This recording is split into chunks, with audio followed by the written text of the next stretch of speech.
Сегодня в республике открылся важный социальный объект – школа в сельском поселении Сурхахи. В торжественной церемонии открытия школы принял участие глава Ингушетии Махмуд Али Калиматов. Он отметил, что в Ингушетии много детей и молодежи, и для них создаются лучшие условия для реализации способностей. Мы ушли от двухсменного образования, создали крепкую материально-техническую базу, сказал глава. Место такое значимое, поэтому здесь великие люди вышли с этого села, и живут здесь красивые, добрые люди. Поэтому в этой части это одно из тех зданий, сооружений, которые надо здесь строить и улучшать те условия, которые предназначены для детей. В действительности, этот год у нас столетие. Мы празднуем государственность нашей республики. В 1924 году была образована республика. Потом периоды, вы знаете, до 24 существовало, потом до 44 и дальше. Исторически так сложилось. Были хорошие времена и очень горькие времена для нашего народа.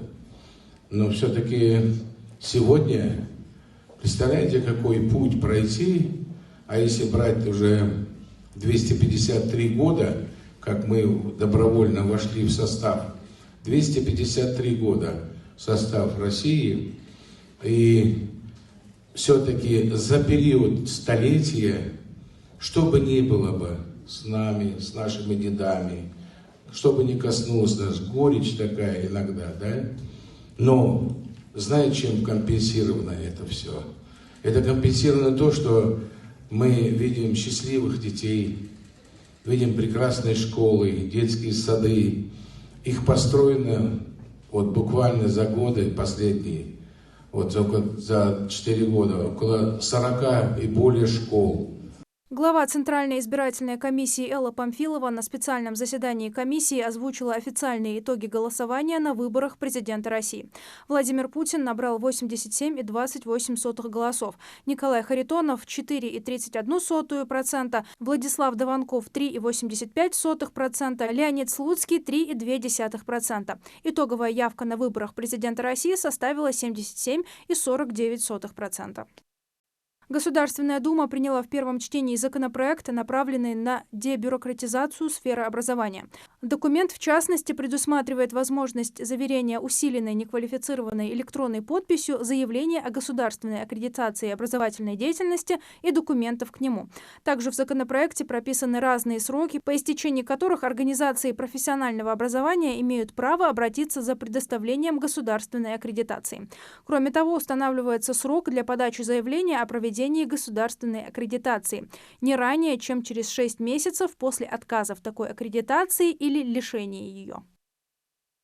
Прием заявлений в первые классы в российских школах начнется не позже 1 апреля, сообщает Минпросвещение. В это время начнется первая волна – запись детей, живущих на территории, закрепленной за школой, и тех, кто имеет право внеочередного, первоочередного и преимущественного приема на обучение.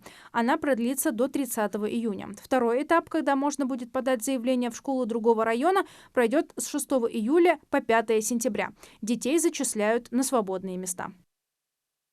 В Ингушетии пройдет межрегиональный турнир «Интеллектуальный МАГАС-2024». Для этого в столицу республики 23 и 24 мая приглашены лучшие команды Северного Кавказа. Участники состязаний выйдут на интеллектуальную арену и сразятся за звание самых эрудированных коллективов. В качестве зрителей приглашаются все желающие. Турнир начнется в 13 часов в Магасе, в старом здании филологического факультета Ингушского госуниверситета. Депутаты приняли в третьем чтении поправки в Кодекс об административных правонарушениях, которыми вводится административная ответственность за навязчивую рекламу по телефону.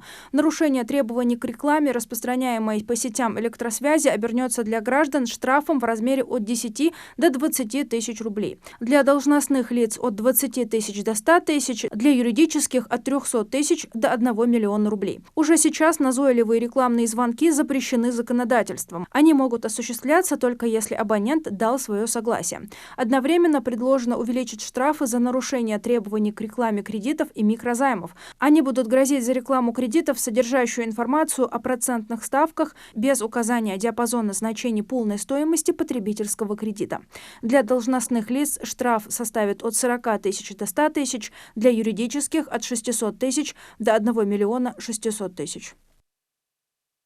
Депутаты приняли в третьем окончательном чтении поправки в Уголовный и Уголовно-процессуальный кодексы в части увеличения порогов значительного крупного и особо крупного размеров ущерба для целей квалификации преступлений в сфере экономической деятельности.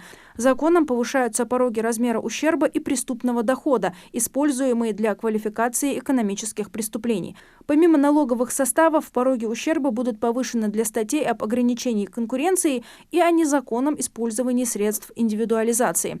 Так, в частности, в статье о мошенничестве значительным ущербом будет признаваться сумма, превышающая 250 тысяч рублей.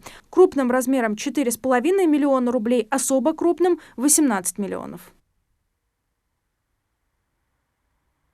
Летом текущего года в Ингушетии состоятся межрегиональный фестиваль холодного оружия «Кинжал» и конные скачки. Мероприятия будут приурочены к столетию ингушской государственности. Со всей страны в республику съедутся мастера-оружейники и продемонстрируют лучшие свои работы – ножи, клинки, доспехи и посуду. А гости фестиваля получат возможность примерить на себя роли помощников кузнеца и художников-граверов, попрактиковаться в изготовлении оружия и приобрести сувениры.